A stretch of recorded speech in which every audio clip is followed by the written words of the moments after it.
नमस्कार दोस्तों, चलिए दोस्तों मैं बात करता हूँ आज कम्युनिकेशन स्किल के कोई जैसे एमसीक्यू आपके हैं। अब आपका 2022 में एमसीक्यू जो है आपका अलग अलग टॉपिक के अलग अलग क्या है कि सिलेबस बन चुका है, तो उसमें कोई घबराने की बात नहीं है। लेकिन जो बता रहा हूँ ये बेसिक है आपका और हर साल किसी न किसी समय में ये क्वेश्चन आया हुआ है। तो जहाँ तक कि मेरा संभवता है कि इस क्वेश्चन को उसमें लड़ने की पूरा का पूरा चांस रहेगा। तो चलिए क्वेश्चन पे ज़्यादा टाइम ना गवाते हुए सीधे क्वेश्चन पे चलते हैं। क्वेश्चन देखते हैं दोस्तों, पहला नंबर क्वेश्चन क्या कह रहा है।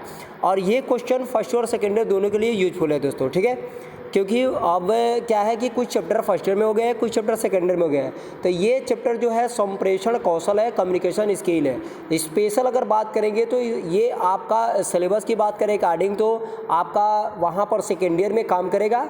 और फर्स्ट ईयर की बात करेंगे तो फर्स्ट ईयर से भी कोई क्वेश्चन इसमें से अटैच कर सकता है। चलिए आगे बात करते हैं।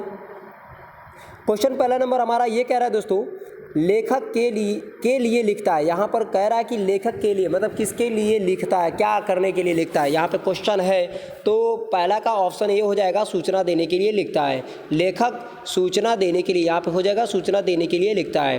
क्वेश्चन नंबर दूसरा है, संदेश वह संकेत है जो, संदेश वह संकेत है जो ग्राही के लिए प्रेरक की तरह कार्य करता है। ये ऑप्शन ए हो जाएगा, ग्राही के लिए प्रेरक की तरह कार्य करता है।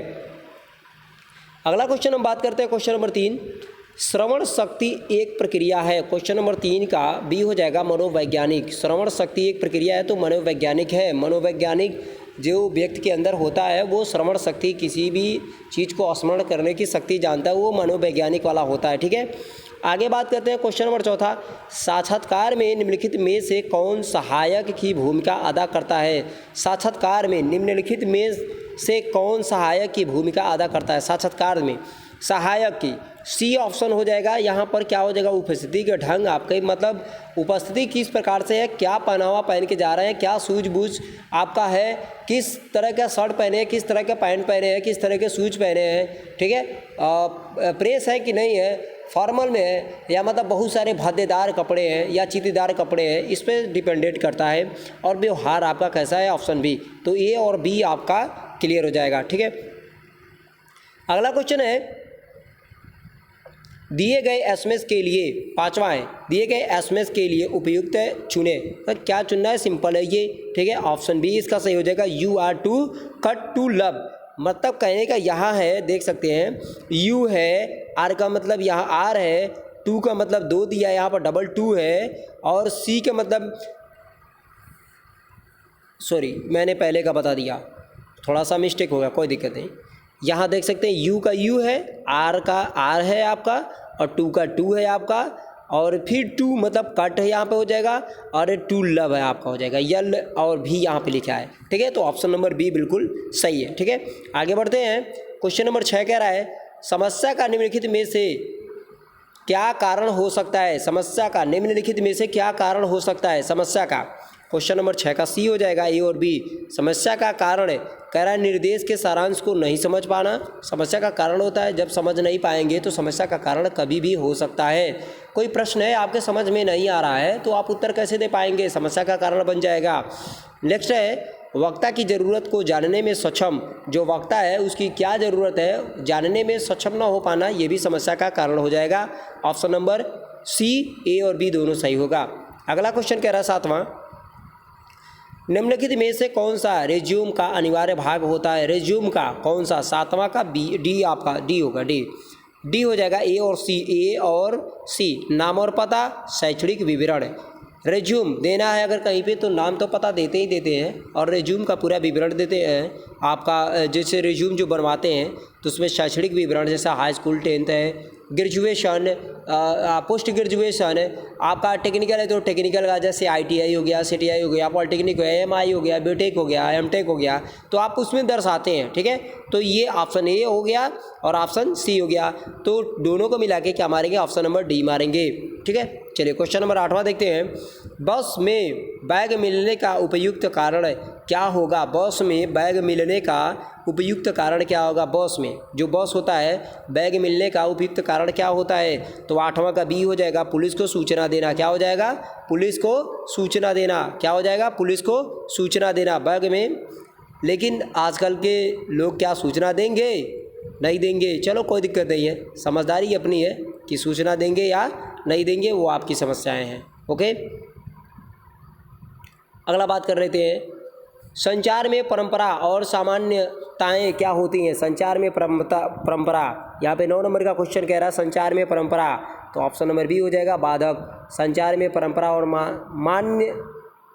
मान्यताएं क्या होती हैं, तो बाधक होती है। संचार में परंपरा, संचार में अगर कोई संचार जैसे कम्युनिकेशन कहीं पे कर रहे हो और वहाँ पे कुछ बाधाएं हैं, कुछ कंडीशन है कि आपको ये बोलना है, ये नहीं बोलना, ये बोलना, ये नहीं बोलना है, तो वहाँ पे क्या मान्यताएं जो भी चीज़ है वो बाधक बन जाती हैं, वहाँ पर रुकावट करती है संचार करने में। अगला है 10 नंबर का क्वेश्चन 9 का बी ऑप्शन सही है। कौशल विकास के प्रकार में, कौशल विकास के प्रकार में 10 का हो जाएगा आपका डी हो जाएगा उपरोक्त सभी, वाचन, सुनना, वार्तालाप। कौशल विकास के प्रकार में शामिल है वाचन, वार्तालाप, सुनना, ये कौशल विकास के प्रकार में कह रहा है, कौशल विकास के प्रकार में सुनना, वाचन करना, सुनना या वार्तालाप करना, ये सभी शामिल होते हैं, तो उपरोक्त सभी हो जाएगा, ऑप्शन नंबर डी मार देंगे। ठीक है, अगला है काइनेस्थेटिक 11 नंबर, काइनेस्थेटिक के रूप में बॉडी लैंग्वेज का इंटरप्रिटेशन क्या होता है। तो काइनेटिक्स, जैसे कहीं बातचीत आप कर रहे हो तो जैसे हाव भाव, चेहरे का व्यक्तित्व है आपका, हरकतें आपका कैसा है, अमौखिक व्यवहार कैसा है आपका, भंगिमा कैसा है, भाव कैसा है, चेहरे का व्यक्तित्व आपका कैसा है। जैसे आप गुस्से होते हो तो थोड़ा सा चेहरे को कुर्ता बनाते हो, स्माइल होते हो तो आपको चेहरे पर मुस्कुराहट आती है, तो इन सब चीज़ों को देखेंगे तो ये ऑप्शन सारे सही हो जाएगा, ऑप्शन डी बिल्कुल सही मारेंगे, 11 का ऑप्शन डी हो जाएगा। अगला बात करते हैं 12 का, प्रभावकारी संचार क्या होता है। तो प्रभाव डालने वाला संचार क्या होता है, तो ऑप्शन ए हो जाएगा क्लैरिटी जो संचार होता है वो प्रभावकारी संचार होता है। आपको सभी लोगों को ये क्लियर करवा चुका हूँ टॉपिक बाय टॉपिक। ठीक है, अगला है आपका 13 नंबर का, भविष्य के संदर्भ के लिए कौन सा संचार महत्वपूर्ण है। भविष्य के संदर्भ के लिए लिखित, भविष्य के लिए अगर लिख के कोई चीज़ चले जाते हो तो भविष्य के लिए वो काम करता है, क्योंकि मौखिक बोल के जाते हो तो काम नहीं करता, उसे लोग भूल जाते हैं, लेकिन लिखित प्रमाणित करके जाते हो तो भविष्य के लिए वो संचार फिक्स हो जाता है। अगला है 13 के बाद 14, ऑप्शन नंबर बी है 13 का, देख लीजिएगा।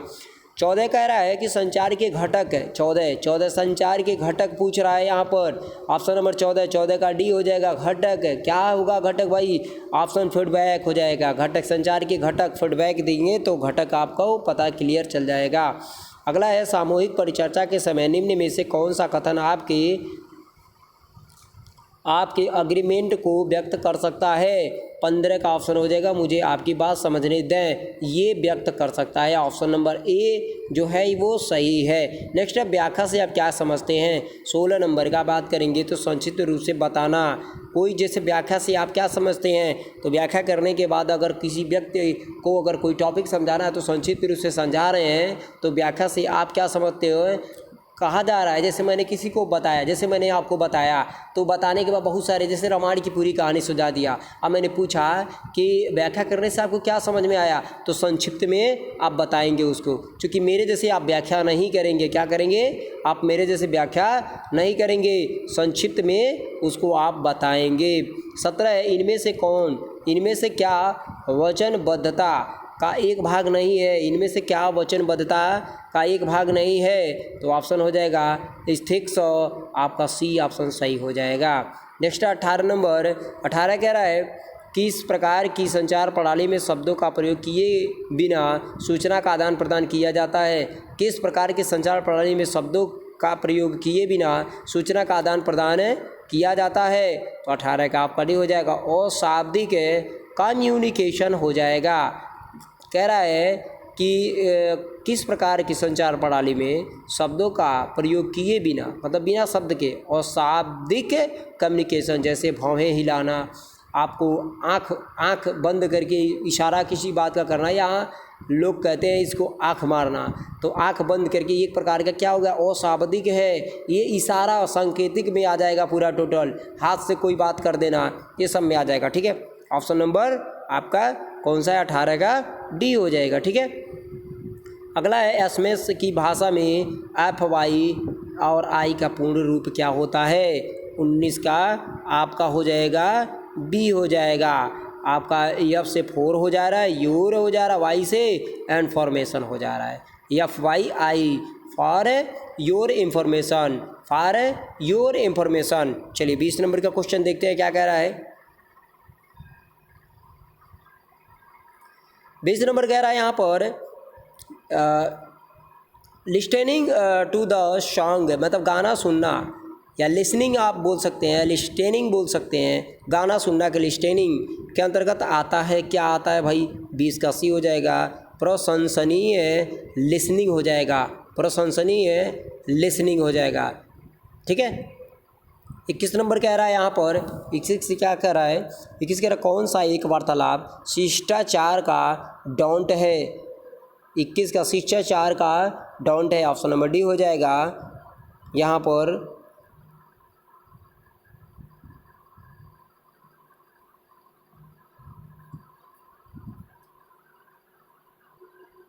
तो 21 नंबर का आपका हो जाएगा, क्या कह रहा है कि कौन सा वार्तालाप शिष्टाचार का डोंट है, यहाँ पर बताया जा रहा है। तो ऑप्शन नंबर 21 का डी हो जाएगा, आर्यू अनेसेसरी या अनेसारी, या इसको बोल सकते हैं अनेस से सॉरी। ठीक है, ऑप्शन नंबर डी बिल्कुल सही हो जाएगा।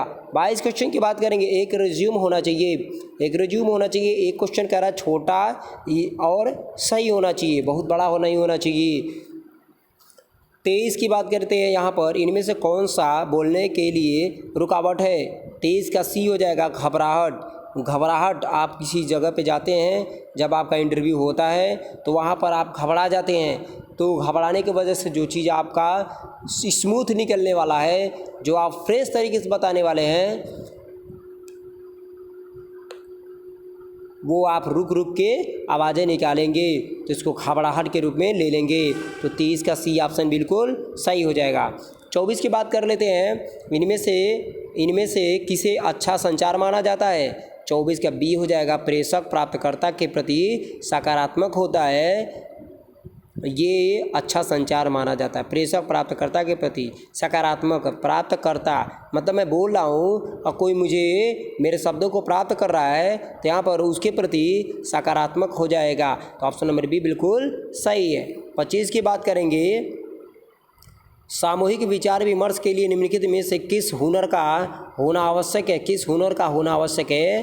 तो डी है, अच्छी संवाद कला के लिए होना आवश्यक है। सामूहिक विचार विमर्श के लिए निम्नलिखित में से किस हुनर का होना आवश्यक है? अच्छी संवाद कला, मतलब बातचीत करने की शैली और तौर तरीका सभी आना चाहिए। या जैसे कि लोग भाषण देते हैं, या आप कहीं सेमिनार के बारे में जानिए, या कहीं पे कथाव्रत होता है, तो बोलने की शैली, अच्छा संवाद कला आपके अंदर होना चाहिए। ठीक है, तो यहाँ पर आपका 25 क्वेश्चन मैंने क्लियर करवाया। जो भी है कम्युनिकेशन का 100-150 क्वेश्चन मैं अभी क्लियर करवा दूँगा 1-2 दिन में। बट ये मैं कहूँगा कि अभी इसमें जैसे ये 16वां वीडियो रहेगा स्किल का, तो आप पीछे भी जाके सारे स्किल का वीडियो देख सकते हैं जो यूजफुल है।